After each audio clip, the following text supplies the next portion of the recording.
Welcome to The Jump. I am Rachel Nichols in Los Angeles. I'm socially distanced from 2016 NBA champ Richard Jefferson, and we are both very much physically distanced from our insider, Brian Windhorst, who is in Nebraska. We missed you guys, watching all of you at home, so a big thanks to our technical and production teams that got us back on your televisions.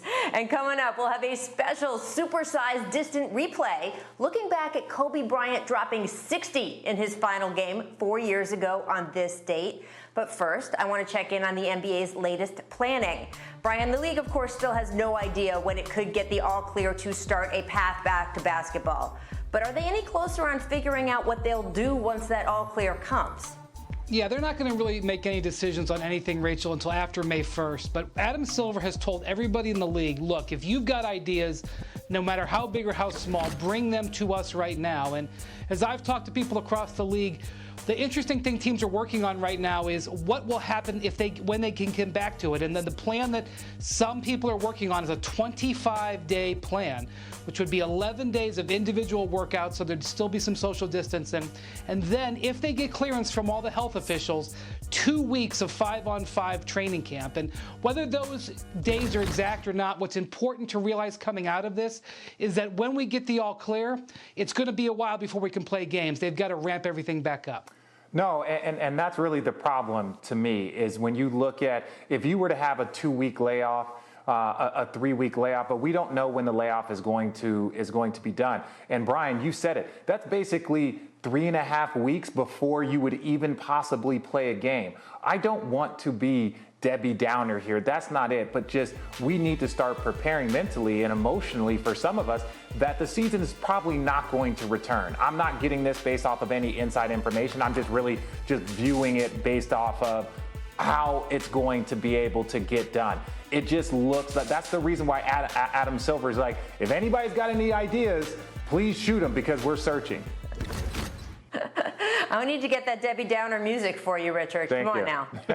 I'm wishing for the best, but just, you know, you can tell that it would be very, very difficult to continue the season. And they're looking at all avenues, and we're talking about the smartest, most intelligent people with all of the resources, and they still don't have an answer.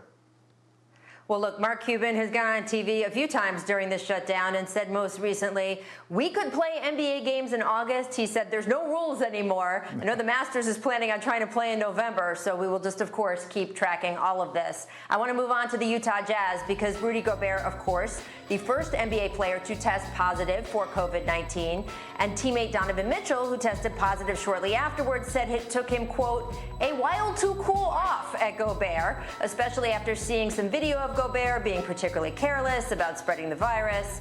Well, that was last month. Last night, Gobert went on Instagram Live with Taylor Rooks and acknowledged his relationship with Mitchell still, quote, far from perfect. But Gobert added that after not speaking at all for a while, they have in fact talked in recent days and have the same goals as teammates, Richard. Do you think this relationship can be repaired? Do I think it can be repaired? I do. Ultimately, if this was the thing that kind of fractured the relationship, maybe the relationship was maybe a little fractured before this, and maybe this is the straw that broke the camel's back. Ultimately, I feel that no one knows who gave it to Rudy. We don't know if Donovan gave it to Rudy or vice versa. Obviously, Rudy handled this situation a little immaturely, but I don't think anyone understood the severity of the situation. And one thing that Donovan Mitchell needs to understand, and I love Donovan Mitchell, I love Rudy Gobert, I played with them.